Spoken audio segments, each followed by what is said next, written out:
My name's Elizabeth. I'm in lower sixth and I study Spanish, French, and history. And I'm going to interview Jennifer.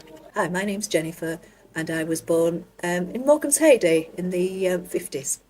And I am the granddaughter of the former landlady. What type of landlady was your nan? Well, my grandmother was a full-on landlady. She did breakfast, lunches, high teas, afternoon tea sometimes, and suppers. And she worked very hard and did all the washing herself, and she baked everything herself, did all the cooking. And yeah, she was a very, very busy lady. Very placid lady, very kind-hearted, and very helpful and do enough to please, really. What attracted the guests to your house? I think the fact that they got a warm welcome, and there was, lots of places we could say where you can go to, and nothing was too much trouble if you wanted.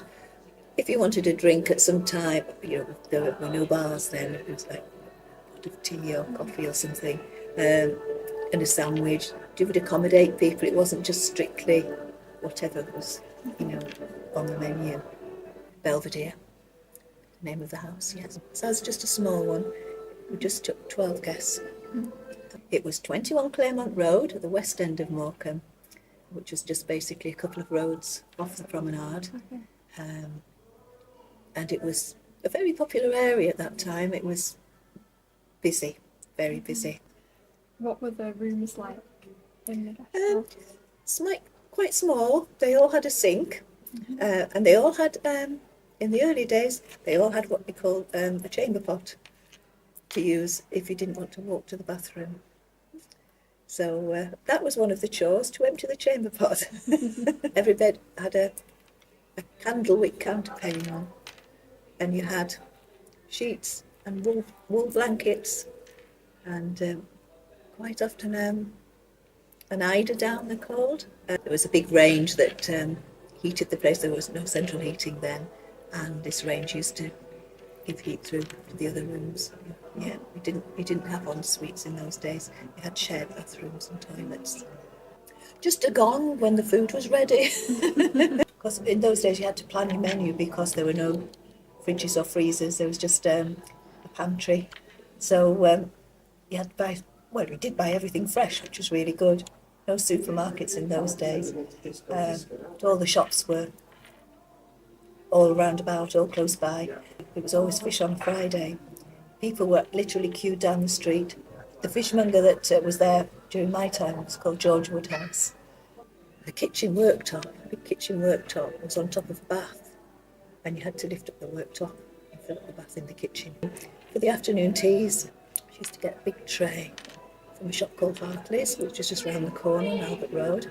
My mum used to get fresh crabs from across the road to the fishmongers, and we used to sit in the backyard and dress the crabs. Also, we used to buy fresh shrimps. We used to buy them by a jug, which was a pint, and all wrapped in newspaper, and we used to sit and shell the shrimps, and Mum used to do them as spotted shrimps. Little things that my nan and then my mum used to do. Every morning the front of the guest house would be swilled, bleached, and then the step would have a white sort of stone to mark the edge of the step inside. So that was cleaned every day. As I got a little bit older, I used to help set the tables. She used to show me how to set out cooking properly, how to fold the napkins properly, things like that, and everything had to be just so. I remember we had little butter pats, and there's a special little metal gadget that you scraped along the butter and it rolled it, and I remember doing that. Having to put the pillowcases right into the corner, the pillows right into the corner of the pillowcase and getting them just so. I used to get told off if I didn't do that right. And I used to iron a few things, just little things, because my nana taught me to iron. And I had to iron handkerchiefs perfectly as well, things like that. Yeah. And as I got older, I used to wait on the tables, which was really nice. Where were the majority of your guests from? Glasgow, Yorkshire, Lancashire. It was at that time, the businesses, that mainly the factories and so on, they used to close for a certain amount of time in the summer, and you used to have to take that time for your holidays. So you used to get a lot of people. It used to be like the Glasgow holidays or this holidays or that. They used to come from all over. We got a lot of regulars because they were happy with what they got. My nana was a good cook, so the food was good. Do you think that's what drew them the most? It could well be, yes, yeah.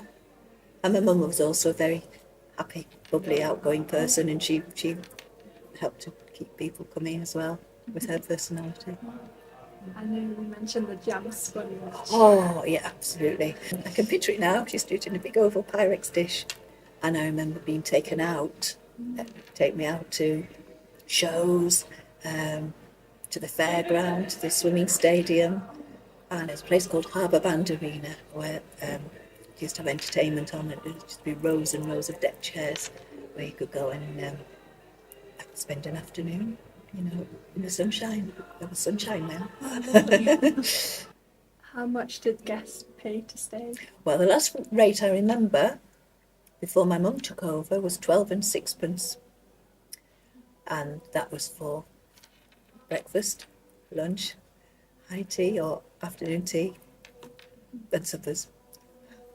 Was that seen as quite reasonable price? Yes, it was very reasonable. Yeah. But it was about the norm, but it wasn't a high price, it was good value. What did the guests do on their holidays? There's so much to do. A lot of people, if it was a good day, just like to go on the beach. There were 2 fun fairs, lots of cinemas, the shows. There were some good shows. The Winter Gardens was really good for shows. I remember being taken to see the Black and White Minstrel Show, which I probably wouldn't be able to do these days. There was the Gaiety Theatre, there was the Palace Theatre. So was the Super Swimming Stadium used well? Yeah, Super Swimming Stadium was always busy, and they used to have Miss Great Britain contests then, beauty contests. What did they consist of? Lots of young ladies in swimming costumes being judged for their beauty, basically. Then there used to be synchronised swimmers, things like that. Aqualoonies as well, that used to dress up as clowns and things, and act silly and come off the diving boards. Quite funny. Probably early 60s when my mum took over. We moved back from Lancaster to take over because it was getting too much for my mum. She retired at that point, yes. It got too much for her, yeah. No, I just remember them just being really happy times and just enjoying the life. I used to really get excited when the seasons were coming, when Easter was coming and then Whitsuntide was coming. The place used to come alive. Yeah, great childhood. Really did.